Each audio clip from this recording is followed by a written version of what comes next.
Hello, friends. Do you like animals? What type of animals do you like? Land or water animals? Do you like dolphins or whales or elephants or monkeys? Which ones are your favorite? Give it a thought. Today, I'm going to tell you a nice story by Rudyard Kipling on how the whale got his throat. Have you heard that one before? No? Well, here goes. In the sea, once upon a time, there was a whale, and he ate fishes. He ate the starfish and the garfish, the crab and the dab, the plaice and the dace and the skate and his mate, the mackerel and the pickerel, and the really, truly, twirly, whirly eel. Now, what do you suppose is going to happen when he's going to eat so many fishes? Yes, what you're thinking is correct. All the fishes he could find in the sea, he ate with his mouth. Till there was only one small fish left in all the sea. He was a small stute-fish, and he swam a little behind the whale's right ear, so as to be out of harm's way.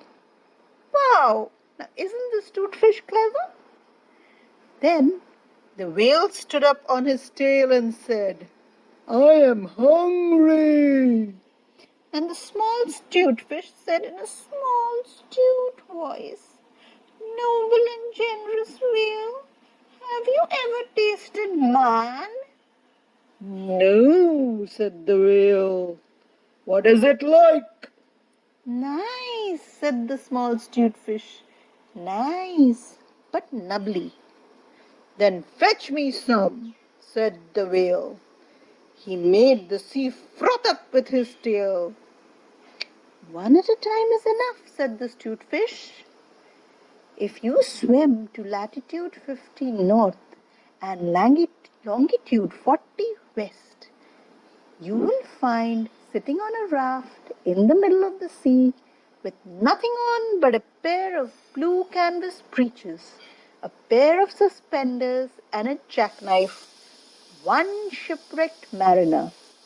One, it is only fair to tell you, is a man of infinite resource and sagacity." So the whale swam and swam to latitude 50 north and longitude 40 west, as fast as he could swim, and on a raft in the middle of the sea, with nothing to wear except a pair of blue canvas breeches, a pair of suspenders, and a jackknife. Who do you think should be? Yes, he found one single solitary shipwrecked mariner, trailing his toes in the water. Why do you think the mariner did that? Well, he had his mummy's leave to paddle, else he would never have done it, because he was a man of infinite resource and sagacity. Then the whale opened his mouth back and back and back till it nearly touched his tail, and he swallowed the shipwrecked mariner, and the raft he was sitting on, and his blue canvas breeches, and the suspenders, and the jackknife. He swallowed them all down to his warm, dark inside cupboards. And then he smacked his lips and turned around 3 times on his tail. Oh man, wasn't he happy with his food? Of course he was. He had finished off all the food in the world, an entire sea. Now he had finally found a nice man to eat.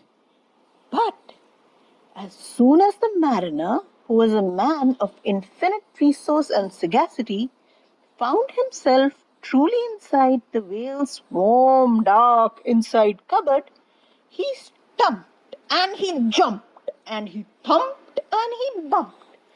He pranced and he danced and he banged and he clanged and he hit and he bit. He leaped and he creeped.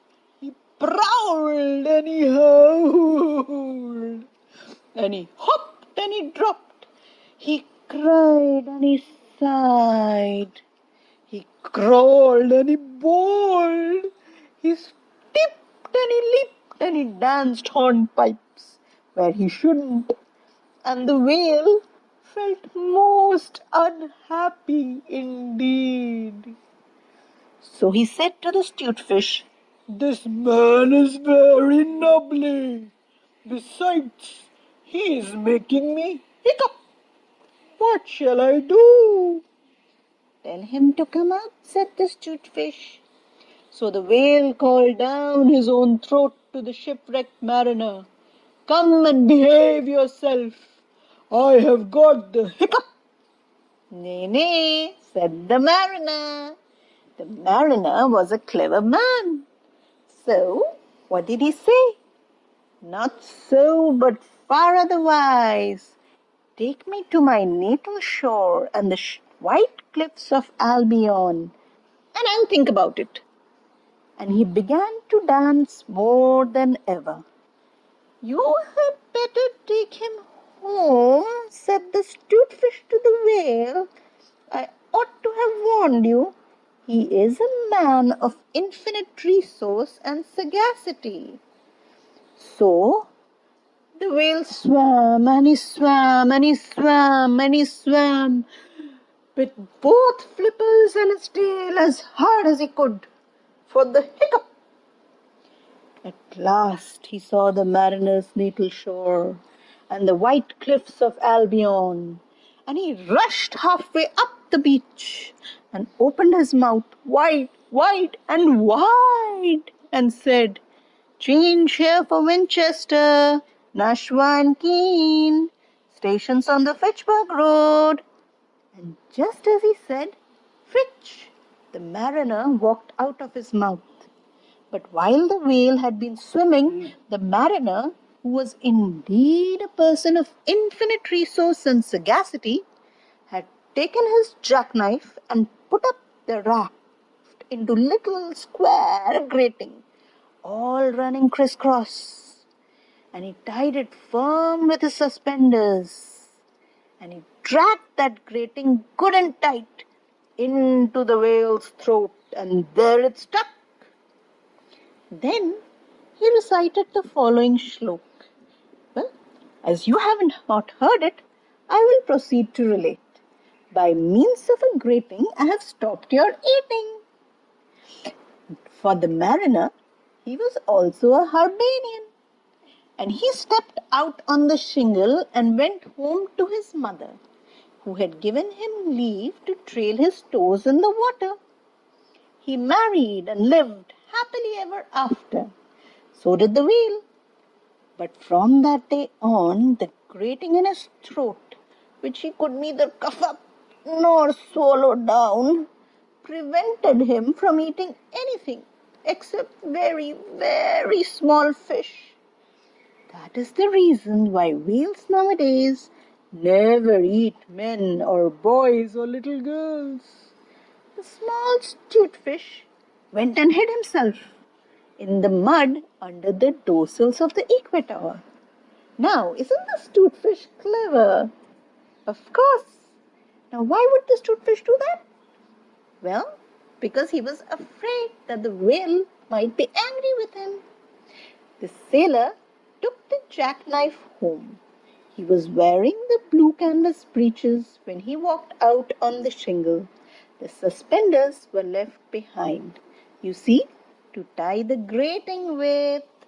And that is the end of that tale. Did you like it? Well, I would like to leave you with a beautiful little poem which you can remember and recite later on. I hope you like it. When the cabin portholes are dark and green because of the seas outside, when the ship goes whoop with a wiggle between, and the steward falls into the soup tureen, and the trunks begin to slide, when nursery lies on the floor in a heap, and mummy tells you to let her sleep, and you aren't waked or washed or dressed, why, then you will know, if you haven't guessed, You are 50 north and 40 west. Have a lovely day. Hope you enjoyed the story.